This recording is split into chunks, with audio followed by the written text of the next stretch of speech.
चुनावी साल है, सरगर्मियां तेज है। इसी क्रम में कल एआईएमआईएम की 67वां स्थापना दिवस दरभंगा में स्थित एआईएम के कार्यालय में मनाया गया और वहां वक्ताओं ने कई प्रकार की बातें कही।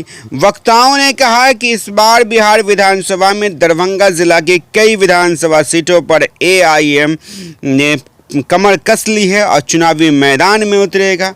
आपको बता दें, दरभंगा जिला के ग्रामीण विधानसभा क्षेत्र के जीवछ घाट स्थित एआईएम के जिला कार्यालय में मोहम्मद जलालुद्दीन जो जिला अध्यक्ष, उनकी अध्यक्षता में 67वां स्थापना दिवस मनाया गया। इसमें आगामी विधानसभा चुनाव को लेकर के बातें की गई और कई विधानसभा में चुनाव लड़ने की बात सामने आई।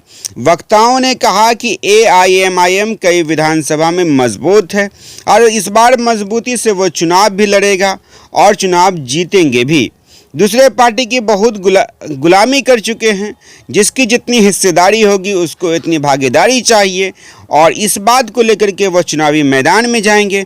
उन्होंने कहा कि और पार्टी केवल अल्पसंख्यकों को और दलितों को यूज़ करने की कोशिश किया है। जितनी अल्पसंख्यक और दलितों की हिस्सेदारी है उतनी भागीदारी नहीं मिल पाती है। मिथिलांचल प्रभारी वक्कार सिद्दीकी जो मधुबनी से लोकसभा चुनाव लड़ चुके हैं, वो भी वहाँ आए और फैसल रहमान आमिर जो नए अभी पार्टी में आए हैं और कुछ कार्य कर रहे हैं सदस्यता अभियान, वो भी वहाँ पहुँचे और अपने विचार प्रकट किए। इस मौके पर सलामत खान, मोहम्मद शहाबुद्दीन अंसारी, शमसुद्दीन अंसारी, हैदर सहित कई लोग वहां मौजूद थे। वक्ताओं ने क्या कहा वो भी सुने। पहले जिला अध्यक्ष को सुने, उसके बाद वक्कार सिद्दीकी को और अन्य को। आज का जो प्रोग्राम है, आज से ठीक 67 साल पहले हमारी पार्टी का बुनियाद रखा गया था। उसी का स्थापना दिवस है आज। उसी का हम लोग जो है जन्मदिन समझिए मना रहे हैं पार्टी का।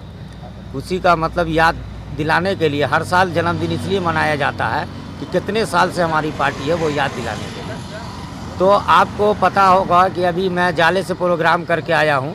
वो फैसल रहमान साहब के प्रोग्राम में गए थे, बहुत बड़ा प्रोग्राम था, तो वहाँ से आए ही सेकंड प्रोग्राम है। तो आज जो है पूरे देश में हमारी पार्टी का प्रोग्राम हो रहा है, क्योंकि आज हमारी पार्टी का जन्मदिन है। और आपको खुद ही पता चलता होगा कि पहले के बनिस्बत अभी हमारी पार्टी में काफ़ी इम्प्रूव है, डेवलपमेंट है। और आने वाला समय, अभी जो आपका मुद्दा मैं समझ रहा हूँ, जो अभी 2025 में जो चुनाव होने वाला है, तो इस हर ज़िला से मेरी पार्टी चुनाव लड़ेगी। ये बात और है कि किस ज़िला से क्या सीट से लड़ेगी, ये तो हमारे आला कमान डिसीजन लेंगे, लेकिन हर ज़िला से चुनाव लड़ेंगे, चाहे 1 सीट से लड़े या 4 सीट से लड़े। चुनाव तो लड़ना है, हर जिला से चुनाव लड़ेंगे और इंशाल्लाह कामयाबी होगी। और आपको एक और ख़ास बात बता देता हूँ कि देख लीजिएगा कि 2025 का जो मुख्यमंत्री जो बनने की बात आएगी, तो उसके लिए हैदराबाद जाना पड़ेगा, क्योंकि वो चाबी जो है असदुद्दीन ओवैसी साहब के पास हैदराबाद में चाबी होगी, क्योंकि से कम 40 सीट हम लोग जीतने जा रहे हैं। बिहार में 40 सीट से कम हम लोग नहीं जीतने वाले हैं और उसी 40 सीट के बदौलत हम सरकार बनाएंगे और हमारे बिना सरकार नहीं बनेगा और हैदराबाद जाना होगा। आगामी चुनाव लड़ने की तैयारी आप लोग कर रहे हैं क्या? बिल्कुल। भविष्य में चुनाव के दरमियान ओवैसी साहब का दौरा बिहार होता है? बिल्कुल होगा, बिल्कुल होगा। हमारे आला कमान है, सदर साहब हैं, उनके बिना तो कुछ काम होगा नहीं। जो भी काम होता है उनके आदेश के हिसाब से ही होता है और उनको तो आना ही होगा। हम उनके एक प्यादा हैं, एक मेंबर हैं, तो जाहिर सी बात है हमारी रहनुमाई के लिए वो आएंगे, बिल्कुल आएंगे हमारी रहनुमाई के लिए, क्योंकि उनको मजबूत करना है तो हमको मेहनत करना है और जनता को मेहनत करना है। अगर हम कामयाब होंगे तो वैसी साहब और मजबूत होंगे।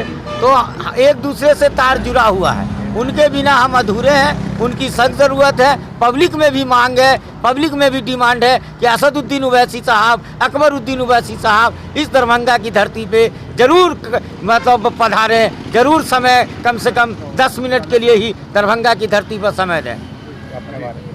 मोहम्मद जलालुद्दीन साहिल, जिला अध्यक्ष एआईएमआईएम दरभंगा का स्थापना दिवस है। हम लोग इसी के तहत पूरे मिथिलांचल सहित पूरे बिहार में पार्टी का जोरों शोर से स्थापना दिवस मनाया जा रहा है। जाले से भी हम लोग प्रोग्राम करके आए हैं। दरभंगा ग्रामीण में मोरिया में प्रोग्राम कर रहे हैं हमारे जिला अध्यक्ष साहब जलालुद्दीन साहब की अध्यक्षता में।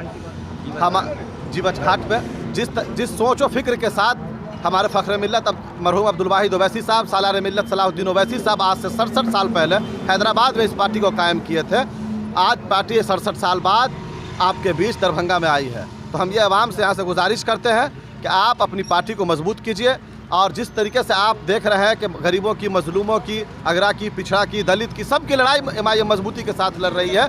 तो आने वाले मिशन 2025 के तहत विधानसभा चुनाव में दरभंगा ग्रामीण से हमारे पार्टी के उम्मीदवार को आप वोट दीजिए और पार्टी को मजबूत कीजिए। आगे की क्या रणनीति और दरभंगा में कितने सीटों पर लड़ने का इरादा है? पूरे बिहार में हम लोग पिछले 3 महीना से सदस्यता अभियान चला रहे हैं। मिशन 2025 के तहत हर विधानसभा में 5000 मिनिमम मेंबर बना रहे हैं। दरभंगा ग्रामीण भी लड़ेंगे, जाले लड़ेंगे, दरभंगा सदर लड़ेंगे, गौरा बौरा में लड़ेंगे, पूरा मिथिलांचल में तैयारी कर रहे हैं। हर जगह से इंशाल्लाह हम लोग चुनाव लड़ेंगे इस बार मजबूती के साथ, इसलिए कि पिछले 75 साल से मुसलमानों ने दूसरे को, राजद को, कांग्रेस को, जदयू को, सबको वोट देकर अपने आप को ठगा महसूस कर रहे हैं। अब वो विकल्प की तलाश में थे, MIM एक मजबूत विकल्प के तौर पर उनको मिली है और इंशाल्लाह उम्मीद है कि अवाम इस बार हम लोग का साथ देगी और यहाँ से चुनाव जीत लेंगे। मेरा नाम वकार सिद्दीकी, पूर्व लोकसभा प्रत्याशी मधुबनी, सह संगठन प्रभारी मिथिलांचल। पार्टी का 67वां दिवस है। हमें बहुत खुशी हुई है कि पार्टी को आज जन्मदिन समझिए हमारी पार्टी का है, जो कि 67 साल पूरा हो चुका है और पूरे हिंदुस्तान के कोने कोने में हमारी पार्टी आज जश्न मना रही है। अभी कुछ देर पहले हम लोग जाले विधानसभा में फैसल साहब की तरफ से एक भव्य रैली, जिसको कह सकते हैं हम, 50 गाड़ी का काफिला के साथ हम लोग स्थापना दिवस बनाए हैं और उसके बाद उनका आदेश हुआ कि चलिए अब ग्रामीण में भी ये प्रोग्राम को सफल बनाएं। तो हम लोग ग्रामीण विधानसभा क्षेत्र में जलाल साहब की उपस्थिति में हम लोग आए हैं और अभी बिस्पी में भी एक प्रोग्राम हम लोग का है और केवटी विधानसभा में। थैंक यू फॉर वॉचिंग दर्पण 24 न्यूज। खबर को सबसे पहले पाने के लिए YouTube पर देख रहे हैं तो सब्सक्राइब करें, Facebook पर देख रहे हैं तो फॉलो करें। कमेंट्स में अपनी राय या अपने आस पड़ोस में समस्या हमें बताएं। हमें सपोर्ट करने के लिए लाइक और शेयर अवश्य करें। धन्यवाद। थैंक यू फॉर वॉचिंग दर्पण 24 न्यूज। खबर को सबसे पहले पाने के लिए YouTube पर देख रहे हैं तो सब्सक्राइब करें, Facebook पर देख रहे हैं तो फॉलो करें। कमेंट्स में अपनी राय या अपने आस पड़ोस में समस्या हमें बताएं। हमें सपोर्ट करने के लिए लाइक और शेयर अवश्य करें। धन्यवाद।